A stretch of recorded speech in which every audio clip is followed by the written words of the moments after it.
Mga kapatid, ang atin pong pag-aaral ngayong gabi ay nasa 1 John chapter 4. At hindi ko na ulitin ang sinabi ng ating Pastor Saldi. Isa sa mga aral na ating makikita ngayong gabi, mga kapatid, ay subukin natin ang lahat ng mga doktrina. Subukin natin ang mga espiritu. Sabi ng Biblia, mga kapatid, 1 John 4:1, mga minamahal, huwag kayong maniwala kaagad. Huwag kaagad maniwala. Hindi lahat ng mga doktrina o mga taong nagsasalita ng salita ng Diyos o nagtuturo ng Word of God, hindi ibig sabihin talagang galing lahat yan. Ang sabi ng Biblia, mga kapatid, subukin muna ninyo ang mga espiritu kung sila ay mula sa Diyos. Now, mga kapatid, let's be interactive. Let us ask ang ating mga kapatid. Mamaya tatanungin ko kayo. Matthew 7:15, mag-ingat kayo sa mga bulaang propeta. Mag-ingat kayo sa mga bulaang pastor, bulaang iglesia. Unang Tesalonica 5:21, subukin ninyo ang lahat, ingatan ninyo ang mabuti. Pag ang isang bagay, ang isang doktrina ay lampas, hindi ayon sa iyong nakasanayan na pinaniwalaan, ibig sabihin, kakaiba. May kakaibang turo. Dahil marami ang nagdadala ngayon ng mga Word of God, daw, pero hindi lahat talaga galing kay Lord. Kaya kailangan nai-test natin. Parang hindi lahat na nagbigay sa'yo ng pera, lahat ay totoo. Kailangan chinecheck mo yan. Baka yung pera natanggap mo, peke, fake money pala. Amen. May mga taong madaling ma-excite kapag may mga bagong preacher. Lalo na sa Facebook, ang gaganda ng mga salita, parang si ganito ang nagsasalita, parang si ganito ang nagsasalita. But as we all know, mga kapatid, tayo ay malalaki na, marami ng mga fake news. Madaling gumawa ng isang video na gawa ni AI, gawa ni ChatGPT, gawa ni ganitong technology to deceive people. And it is written in the Bible, Sister Alice, na sa mga huling sandali, ay maraming tao ang maililigaw ng mga maling doktrina. Mali. Sabihin, hindi sa Diyos. Kaya importante, mga kapatid, na ating ma-realize na may mali sa teaching dahil hindi ito naka-align sa Biblia. Like last week, I think nakita niyo yung aking, kung kayo ay nasa aking mga, nakikita niyo yung aking mga post. Member ako ng isang group na nagsasabi na hindi masamang mag-try. There's no harm in trying. You see, mga kapatid, hindi lahat ng mga hugot ay talagang dapat nating paniwalaan. Sa ibang mga pagkakataon, minsan, hindi lahat ng kasabihan works all the time, in every time. Sabi, there's no harm in trying. Para sa akin, there is. There is harm in trying. Paano kung nagkamali? At yung pagkakamali na yon ay hindi mo na pwedeng mabawi. Paano kung yung pagkakamali, ultimate siya, absolute? May mga bagay na hindi mo na pwedeng bawiin eh. Amen? May mga bagay na nakatali na, hindi mo na pwedeng kalagin, nakapirma ka na eh. Kaya sinasabi ng Biblia, kayong mga naggagarantiya sa mga pautang, pagka hindi na nakabayad yung principal borrower, ang hahanapin na niyang guarantor. Yung guarantor pumirma, nagbigay ng salita, hahanapin na niya yan. Kaya sabi ng Panginoon, huwag kayong gagarantiya. Ganon din, mga kapatid, hindi lahat ng mga doktrina ay tama sa lahat ng pagkakataon. Minsan it works, but not all the time. There's no harm in trying pero hindi mo naman alam. Yung mga iba nag-a-advise sa Facebook, nag-a-advise ganito, hindi mo naman alam kung anong pinagdadaanan ng tao na yan. Paano kung yung advice mo mali, hindi pinag-isipan? There is harm in trying, especially if you did not think about it. Kaya the Bible also clears it, mga kapatid, clarifies this. People fail because they lack counsel. May mga taong nabibigo sa buhay dahil kulang sa gabay. Talon lang ng talon. Pala, bangin na. Ang lalim pala niya. O sobrang baba. Because hindi pinag-aralan ang galaw. Kaya mahalaga mga kapatid that you have the Holy Spirit with you. Because if you have God with you, if you take the Lord with you in every decisions, the Proverb says, trust in the Lord, and He will crown your effort with success. Do not lean in your own understanding, but trust in Him. Sabi ni Pedro, cast your worries upon Him because He cares for you. Kaya yung hindi lahat ng hugot, tama. Magandang pakinggan. Pero minsan mali eh. Pag tinest mo, mali. Sala. Diba mga kapatid? So, hindi lahat ng mga salita, hindi lahat ng mga nagtuturo ng salita ng Diyos ay talagang galing sa Diyos. Kasi minsan madaling i-twist eh. Marami kasing mga, yung tinatawag nilang moot, M-O-O-T. There are doctrines that are debatable, arguable. Pero pag nawala ka sa tamang hulog, mas paniniwalaan mo yung iba. Ang iba kasi, litong-lito na po kasi ako eh. Pero ang Diyos kasi hindi nabibigay ng kalituhan. Pag nalito ka, ibig sabihin, wala sa iyong banal na espiritu. Kasi ang Diyos hindi nagbibigay ng kalituhan. Now, magtatanong ako mga kapatid. Paano mo malalaman kung ang isang teaching ay galing sa Diyos o hindi? Sino makakasagot sa akin?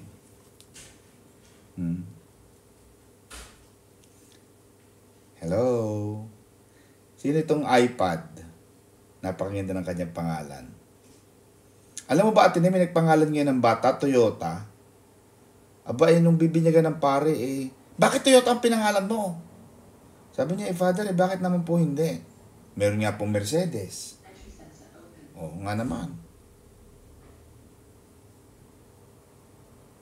Merong Ford. Di ba? Now, ang tanong, nako, kumakain na ito, Sister Elaine. Paano mo malalaman kung ang isang teaching ay hindi galing sa Diyos? Or kung galing sa Diyos? Meron ba suggestion dyan? At may suggestion ka?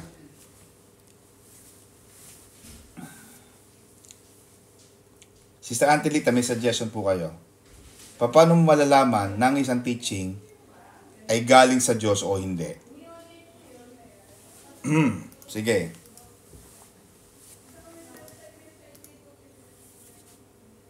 Sige mga kapatid.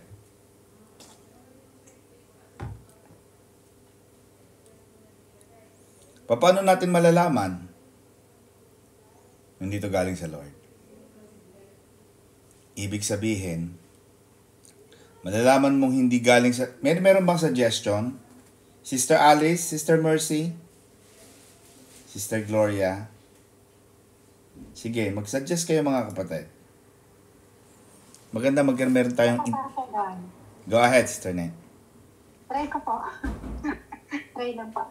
If it's not from the word mismo po, ng word of God, kung hindi po ito for gospel or hindi po siya talaga nasa banal na salita ng ating Panginoon.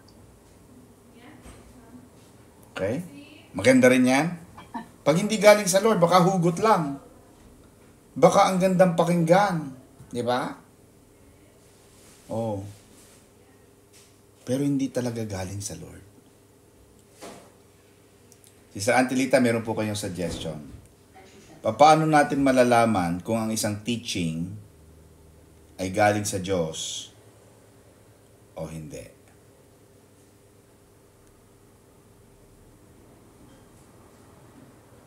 Mga taga-London, help me. Pastor Don, Go ahead po, Pastor Arsaldi. it was happening, the teaching, pagaling sa Diyos.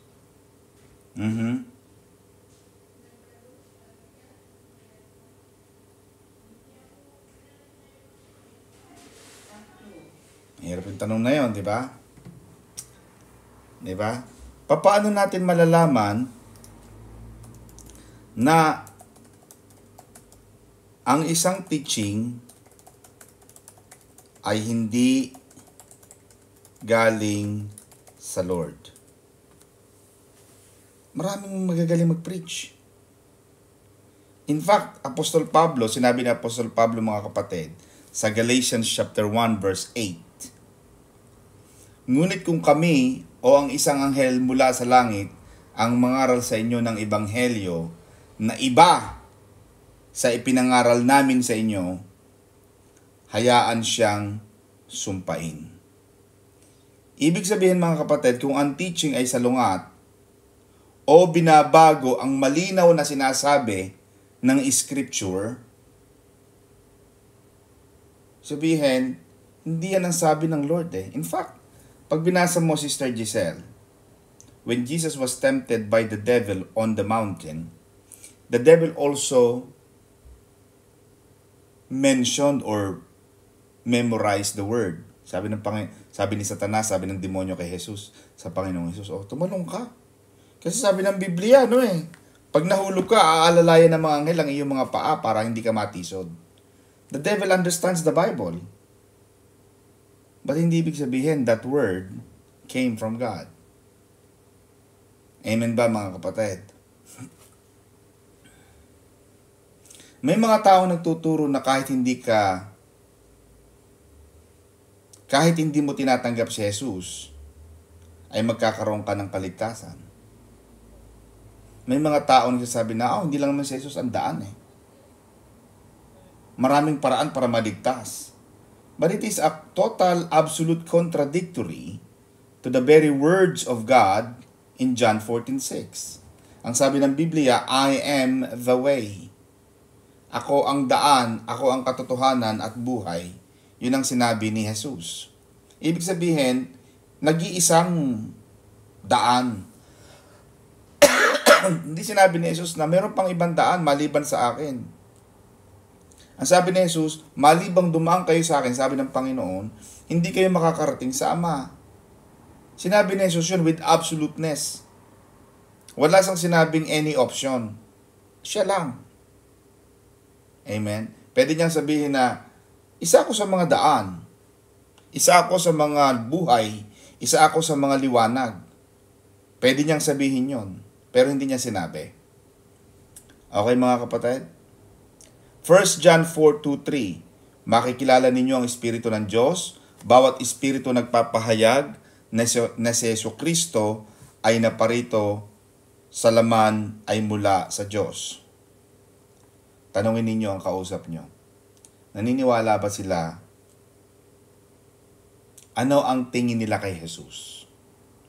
How do they see and perceive Jesus? Anak ba siya ng Diyos o hindi? Naniniwala ba sila doon sa resurrection? Naniniwala ba silang tinubos ni Jesus tayo sa ating mga kasalanan? Kapag naiba ang teaching, kapag iba ang sinasabi niya, ay hindi, si Jesus talaga, tao lang siya. Hindi talaga sa Diyos kasi namatay siya eh. Kasi nagkasakit siya eh. Nasaktan siya eh. Sinasabi talagang tao siya. At walang sinabi sa Biblia na si Jesus ay Diyos. Ibig sabihin, ang kausap mo, iba ang turo. Hindi yang galing sa Lord. Kasi ibinababa nila ang pagka-Diyos ni Jesus. Or itinuturing siya na isa lang mabuting guro. Ang kausap nyo dyan, Muslim. Usually. Okay? Matthew 7:16. Sa kanilang bunga ninyo sila makikilala. Ang teaching na galing sa Panginoon ay magbubunga ng kabanalan, pagmamahal at pagsunod sa Diyos. Kung ang bunga ng turo ay kayabangan, kasakiman, pagkakahati-hati o kasalanan, hindi yan mula sa Diyos. Tingnan nyo ang turo ng ibang relihiyon. Hindi lang ito, we're not talking about other denomination in Christianity. We're talking about different religions, ideologies, philosophies, and beliefs. May mga ibang relihiyon, for example, Islamic, ang paniniwala nila, anyone who is not or who will not agree with the way we believe should be and shall be killed. Kaya makikita mo mga Muslim, kaya mapapansin mo, sila nagpauso nung self-detonating bomb. Sila mismo pinapasabog nila ang kanilang mga sarili. Alang-alang sa kanilang ideolohiya at paniniwala na pag namatay sila sa pagpatay sa mga Injil, tayo yung mga Injil, I-N-G-I-L, ibig sabihin, pupunta sila sa langit. Yun ang iniuutos ng kanilang Quran. Yun ang inuutos ng kanilang paniniwala, ng kanilang aklat. Mapapasin mo sa kanilang aklat, hindi nagturo si Allah, hindi nagturo na ang Diyos ay pag-ibig. Kaya mapapansin mo, ang mga Muslim, amang mga tao ang marunong umibig because there was no teaching about it. John 16:13. Ngunit kapag dumating siya, ang Espiritu ng katotohanan, kayo'y papatnubayan niya sa lahat ng katotohanan. Kung talagang born again ka, may Holy Spirit na gumagabay sa iyo. At kung may nararamdaman kang red flag, mararamdaman mo naman yan eh. Hindi ka naman tuod. Hindi ka naman isang taong walang pakiramdam. Mararamdaman mo yan, ipaparamdam sa iyo ng Panginoon. There will be a conviction from the Holy Ghost telling you that you are hearing a wrong message. Okay? So ito yung mga practical example para sa akin, mga kapatid ha. May mga preacher pa, ganito ang technique, lalo na yung mga, wag naman magagalit, yung mga Western preachers. Kung magbibigay ka ng malaking offering ngayon, siguradong may promotion ka sa trabaho bukas. May mga false teachings. Masyadong hype. O sigurado, pag nagbigay ka ng ganitong amount, send your $300 para sa akin. Wala kang makikita kay pastor at kay bishop na gano'n. Kay pastora. Wala kang makikita na pag nagpadala ka ng 200 ngayon. Bagamat minsan nagkakaroon tayo ng pledge. Nagkakaroon tayo ng parang, mga kapatid, tayo ay magpapagawa ng ganire, ay magkakaroon tayo ng ganitong ambagan. Ito, itotoka niya yan. O ikaw, kapatid, ang iyo ay ganito. Pero yung mangangako ka ng isang bagay na hindi naman sinabi ng Diyos, mali yun. Itetest mo yung Bible. Walang verse na nagsasabing automatic ang promotion dahil sa pera mo. Wala. Bagamat, of course, I'm into giving as well. At sinabi ng Panginoon na kapag ikaw ay nag-ikapo, nakasulat talaga sa Malakias 3:10. Hindi ipinagbawal ni Jesus sa Book of Matthew. In fact, He endorsed it. Sabi ng Panginoong Jesus, huwag mong kalimutan yung pag-ikapo, pero may mas mahalaga pa dyan. Yung pagiging mapag-ibigin sa kapwa, magiging maunawain sa kapwa, magiging mapagmahal sa kapwa, magiging pantay pagkakaroon ng katarungan sa kapwa. Yun ang sinasabi ni Jesus. But Jesus never deprived, Jesus never denied, or Jesus never removed, or in fact abolished the law of tithing, the law of giving. In fact, tinuturuan tayo ng Panginoong Jesus. Ang ginagamit ng mga bagong preacher ngayon, yung sinasabi ni Apostol Pablo na magbigay kayo ng ayon sa inyong gusto. Pero mali yun actually eh.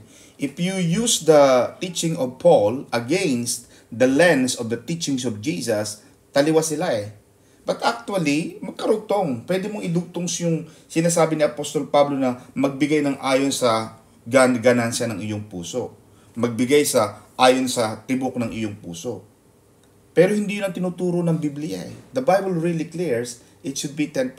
And we have many testimonies that say, confirm, na talagang nabiyayaan sila, napagpala sila ng pag-iikapo. At kung ang pagbibigay mo kapatid ay tataas pa sa 10%, mas maganda yon. Baka kinukundi ka ng Panginoon na magbigay ng 20%, 30%, 40%. Pero kung ang magiging dahilan ng paggamit mo ng verse na sinabi ni Apostol Pablo na magbigay ka lamang ng ayon sa iyong gusto, tapos bababa ka sa 10, gagawin mong 5% or 1%, then therefore, nagiging madamot ka na sa Diyos. Hindi na fair. Mararamdaman mo yan, kapatid. So, number 1, Bible test. Walang sinabi sa Biblia na kapag nagbigay ka ng ganito, mananalo ka sa loto.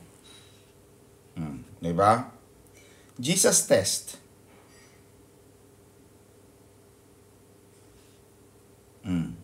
Kasi may mga teachings na kinukuhanan lang ng mga pastor ang mga hinuhututan nilang nila ang mga members. Kaya maraming churches nasisira. Kasi ang nagiging palabigasan nila, milking cow nila ang church. Ginagawa nilang ATM ang church. Or, ginagawa nilang parang ATM si Lord. Parang may ipinatago sa Panginoon. Hindi naman nila pinupuri ang Diyos. Hindi naman nila itinataas ang Panginoong Jesus. Tinatawag nilang iglesia ni Jesus, iglesia ng Diyos, pero wala naman si Jesus doon. Hindi mo makita. Naturing ang iglesia ng ganito, pero wala si Jesus. In fact, they don't believe that Jesus is Lord. Ang itinataas nila, mas mataas pa yung taong nagtatag. So, number 1, Bible test. Jesus test. Number 3, fruit test. Bunga nito ay greed. Kaya mga kapatid, ever since nagsimula ang Maranatha, since 1980, even 1979, kasi na-register tayo noong October 1980 sa SEC. Lagi nagtatrabaho si Bishop at si Pastora. Never tayong talagang kayod marino. Walang hindi yan parang umasa.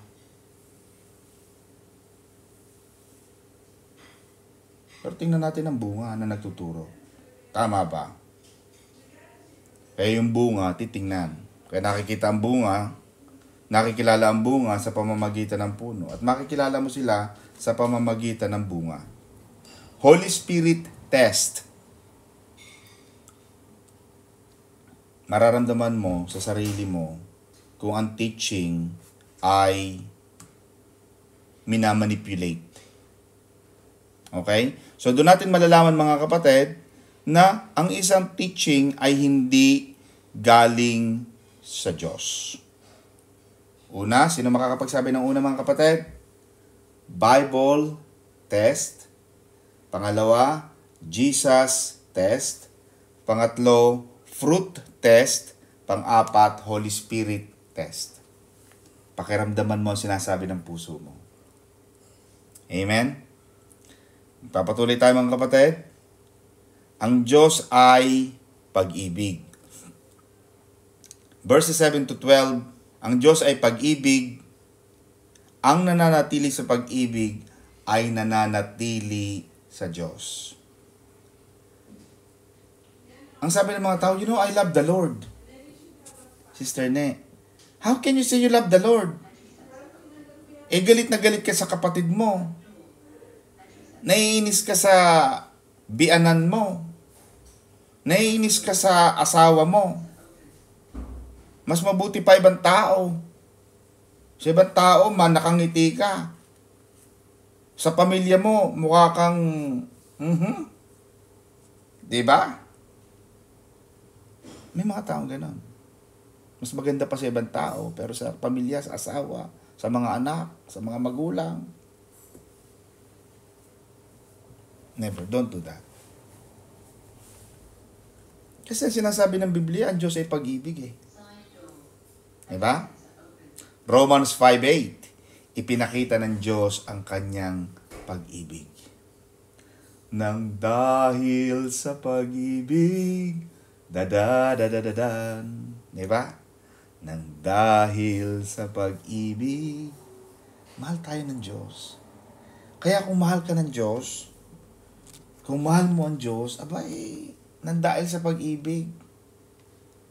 Ganon talaga. At ang sabi, ang pag-ibig ay it conquers all.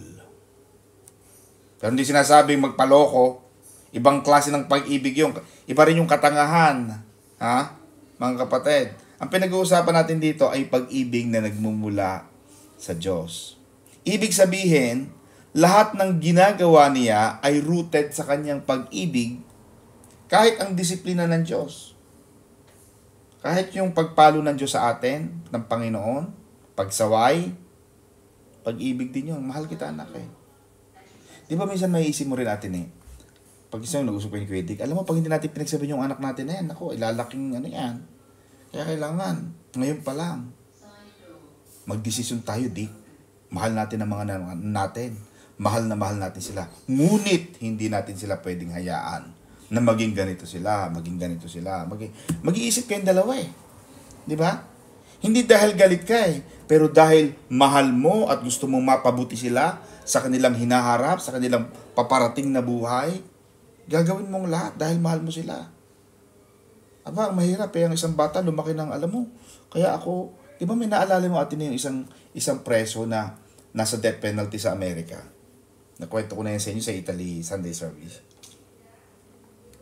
Sabi niya, alam mo, itong nanay ko na to, wala sana ako dito eh. Sumusulat siya, nasulat niya sa nanay niya, Dear Ma, I should not be here. But I was here because of you. You did not teach me the right way. You did not bring me a Bible. You did not allow me to listen and go to church.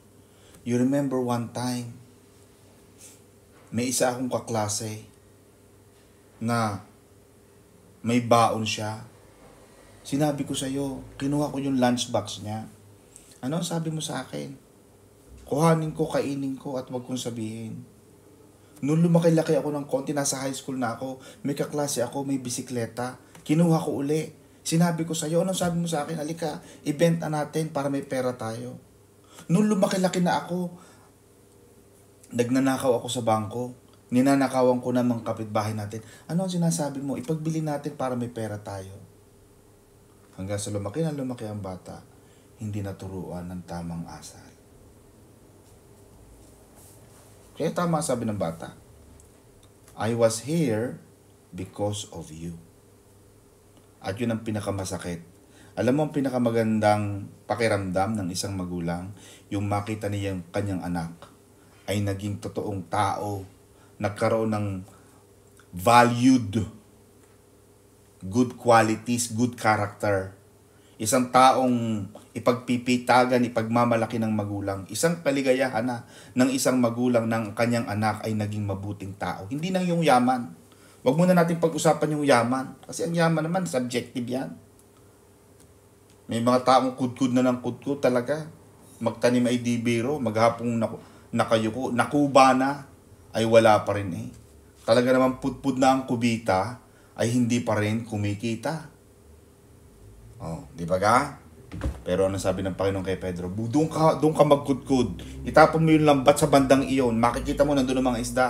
Ang Diyos mismo ang magtuturo sa iyo. Pag ikaw ay kasama mo ang Panginoon, Diyos mismo ang magdadala sa iyo. Diyos mismo ang magtuturo sa iyo paano ka kumita. Pero ang isang magulang na may mabuting anak, ang isang magulang na nagkaroon ng anak na may pagmamalaki dahil naging tama ang desisyon, naging tama ang disposisyon sa buhay. Ganon din ang Diyos. Minamahal tayo ng Diyos. Mahal tayo ng Panginoon. Kahit tayo minsan ay pasaway, pero patuloy pa rin tayong sinusuportahan at tinutulungan ng Panginoon dahil mahal niya tayo. Ganon din ang Diyos sa atin. Kahit minsan makulit tayo. Amen ba? Kaya nauso yung kasabihan, Pastora Arlene, mabait yan pagtulog. Ay talagang gayon. Sino ka namang hindi mabait pagtulog? Amen ba? Kaya ganon din tayo mga kapatid ko. Magpapakita tayo ng pag-ibig kahit sa mahirap mahalin. Amen? May katrabaho kang lagi kang inaaway, kapitbahay na maingay, mahal kita eh. I love you with the love of the Lord. Kaya magdadakda ka dyan, bibili ako ng earbud. Alam mo yung earbud? Hindi kahit nagdadakdak sa dyan, hindi mo naririnig. Ipanalangin mo yung katrabaho mo na lagi kang inaaway. Panginoon, itong katrabaho ko, lagi akong inaaway. Panginoon, baguhin mo siya. Amen ba? Dahil ang Diyos natin ay pag-ibig. Now, doon sa pag-ibig na yun, mga kapatid, isang warning lang ito.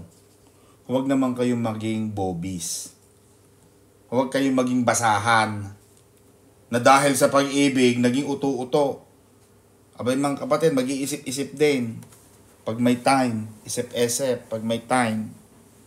Amen? Naku, tinuturo ng Diyos ni Pastor doon ay pag-ibig. Oo nga, pag-ibig, pero hindi katangahan. May umiibig talaga, tanga-tanga na talaga eh. Talagang alam na, kitang-kita mo nang, ako. Verses 30 to 21. Walang takot sa pag-ibig. Ang ganap na pag-ibig ay nagpapalayas ng takot. Awit 27 verse 1, ang Panginoon ang aking liwanag at kaligtasan, sino ang aking katatakutan? Romans 8:38 to 39, walang makapagpapahiwalay sa atin sa pag-ibig ng Diyos.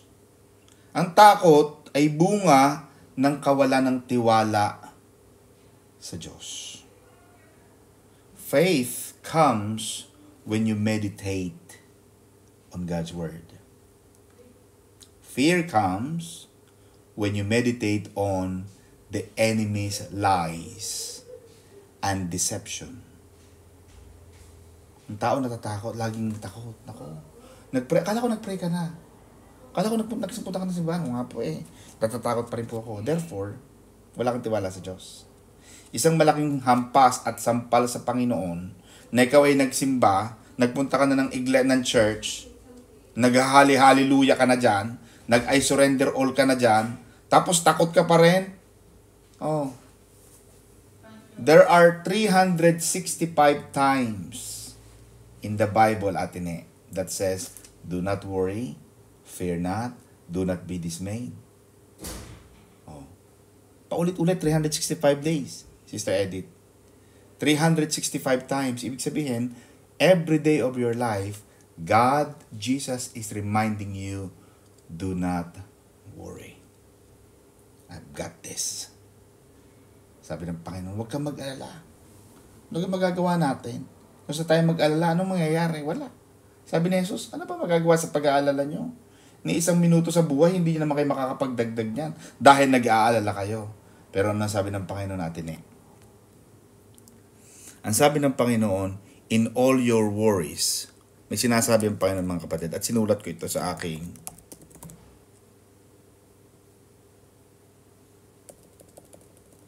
cast all your cares. Sinulat ko ito sa aking notes. I hope I can find it. Do not be anxious for anything, but in everything, by prayer and supplication with thanksgiving, let your requests be known to God. Sabi ni Apostol Pedro huwag kayong mag-alala. Ngunit sa lahat ng bagay, sa inyong mga request, sa inyong mga kahilingan, dalhin yung lahat yan ng may pagpapasalamat sa Diyos. Cast all your cares upon Him because Jesus cares for you. And He never fails. Jesus never fails.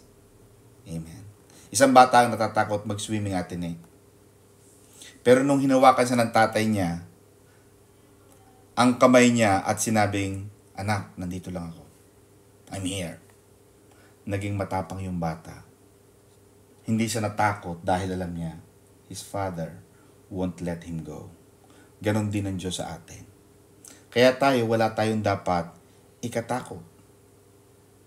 Kapag natatakot tayo sa future, alalahanin natin na mas malaki ang pag-ibig ng Diyos sa atin. Yun ang sinasabi ko sa inyo. Do not worry. Do not worry about the bigness of your problem. Because you have a bigger God. Huwag kang matakot sa laki ng problema. Tingnan mo ang laki ng Diyos. Panginoon, ang laki ng Diyos. The same God who put all the stars in the celestial, in the solar system. Pag nakita mo atin ang movement ng lahat ng mga planeta in our galaxy, nakita mo, very exact.